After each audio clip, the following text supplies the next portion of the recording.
The Rotary Grants Committee is a subset of a Rotary activity that involves using discretionary funds that the Rotary Club has available and which are used to support a variety of community interests or needs or emerging challenges.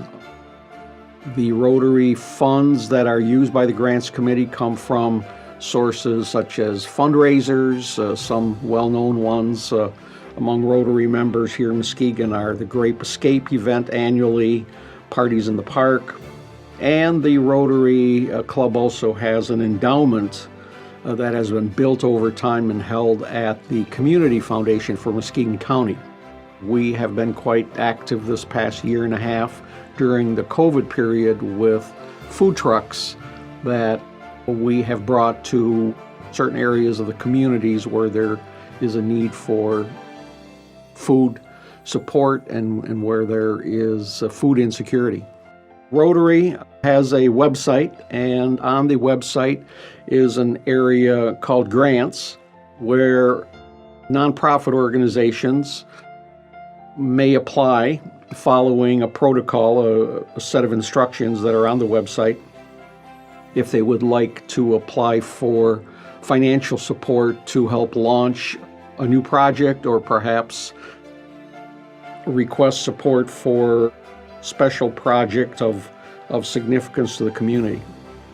This fund was established in 1991 when the Rotary Club at one time owned Camp Emery up on Big Blue Lake, and it was sold, and the proceeds from that sale were invested in the Community Foundation in the Muskegon Rotary Community Fund. And the assets that we gain each year from the investment is what is used then for grants. We usually have maybe 3 to 6 or 8 applicants per year. Those are reviewed by the Grants Committee, and if they fit our guidelines and if we have the money, we are delighted to award grants. Now, we did decide a few years ago, a very large committee of interested Rotarians got together and talked about this and what we wanted to fund. And we decided at that time, rather than dribble it out in hundreds of dollars, we wanted to make grants that would be meaningful for the community. And we have done that. We have made some pretty significant grants over the years. In fact, since '91, I have some numbers because they are important. We have made $472,000 in grants, which for investing in this community is, as I said, it's pretty significant. Some examples that we've done, we helped with the paver project in Hackley Park with the pavers. And then following that, we helped with the renovation of the statues there. And those were big, very big grants. But as we said, they make a difference in the community. We have helped with the Rotary, the YMCA Rotary Camp project a number of years ago. The Hackley stage that was built by the Party in the Park Committee a few years ago received a good-sized grant from us. And for the past 2 years, because of the COVID issue and the need for food, we have invested each year into the Feeding America food truck program. And as my husband says, I'd love to give away money. So for me, it's enjoyable to be able to help somebody in need. And that's what we do. The Rotary Program Committee does a really great job paying attention to what's going on in the community and bringing those aspects into the club by presenting them as programs. We receive recommendations from other individuals within the club, and we also really look at finding a balance between informing people about important projects that are happening in the community, whether it's economic development related or entrepreneurship, nonprofit organizations. And we also try to balance that with what's going on in Rotary International and within our club as well. While definitely the challenge has been operating a program committee in the middle of a pandemic, when we went from being all in person to having to pivot and go virtual through Zoom, it took a lot of additional and extra work and innovative approaches to look at how we implemented those programs and really what was timely and of the essence of what should be talking about. I think that our program committee has done a really great job highlighting individuals in our community that are doing some excellent work and really paying attention to diversity, equity, and inclusion, and really trying to highlight individuals in our community that are doing everything that they can to try to be more inclusive and more aware of how to engage individuals from diverse backgrounds. It's been a pleasure working between the two committees to develop programs that are really representative of the mission of the DEI committee. I think that having a hybrid club has been really beneficial to engaging members more. I think that not everyone can get away every single week for an hour, hour and a half, but if they can join us through Zoom even for a half an hour or so, that allows them to continue to stay engaged with us. So I don't know where we go from here and what lessons that we've learned that we would want to replicate or do differently. It definitely is more time consuming in planning and implementation by producing these amazing videos and the panel discussions, but I think the panel discussions have especially had more breadth and depth to them than an individual just coming and talking and presenting for 15 to 20 minutes. Our future, I think, is exciting. I believe that what we have done is pulled forward or accelerated what we can use as our framework for delivering programs.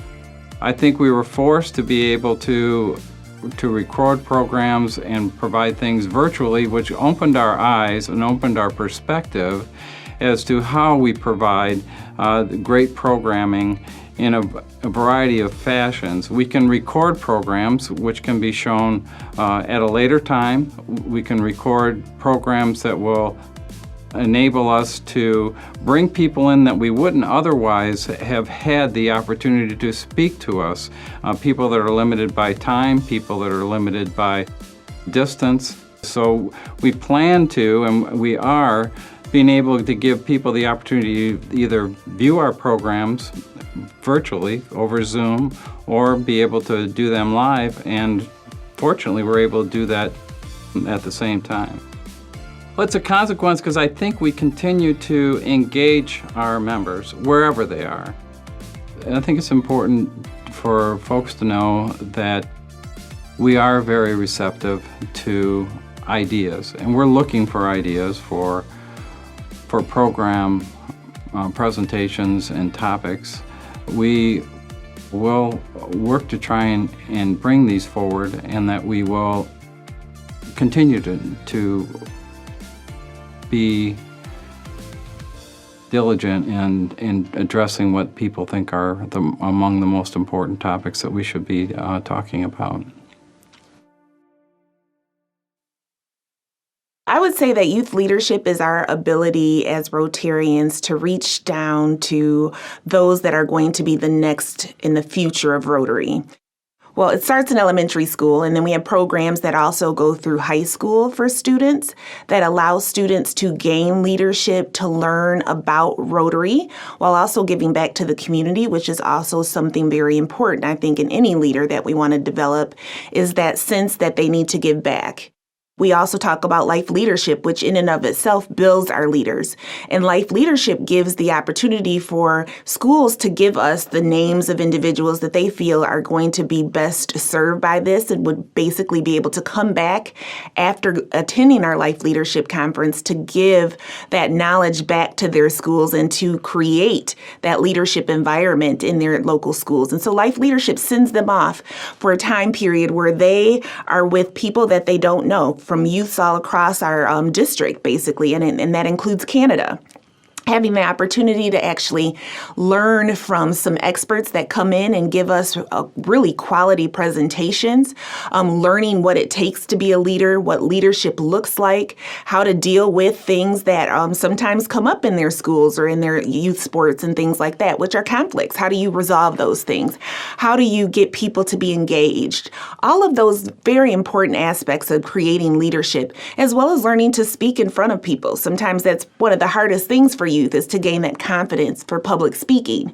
But you get those opportunities, problem solving, conflict resolution, things that leadership is really all about if you're going to be effective. And they learn those things over a period of time, away at a camp. They come back into their schools. They come back to Rotary and tell us about that experience.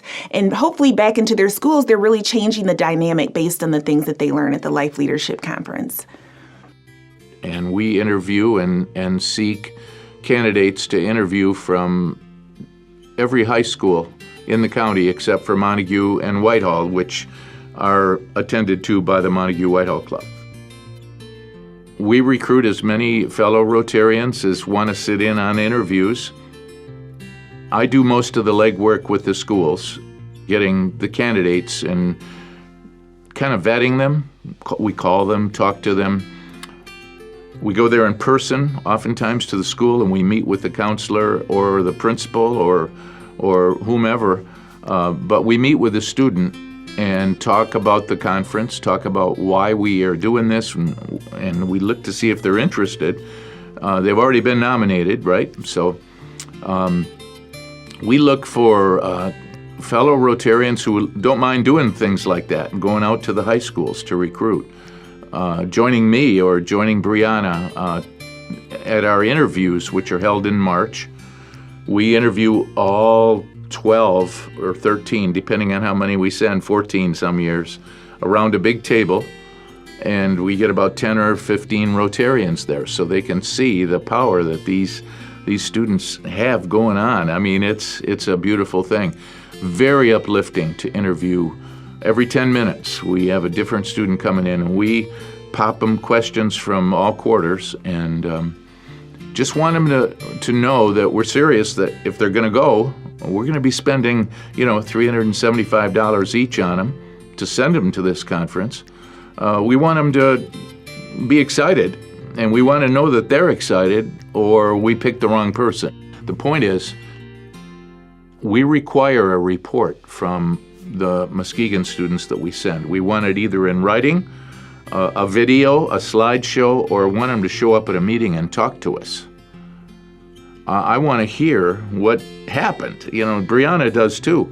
So now that we've got written reports, we're going to feed these on a trickle to the club over time, along with photographs, so that they can see that and read. It's not a long piece. It's usually 4 or 5 paragraphs. But in 4 or 5 paragraphs, when a kid pours it out and they're not BSing with you, you can tell some wheels got turned because of the conference that we put together for them.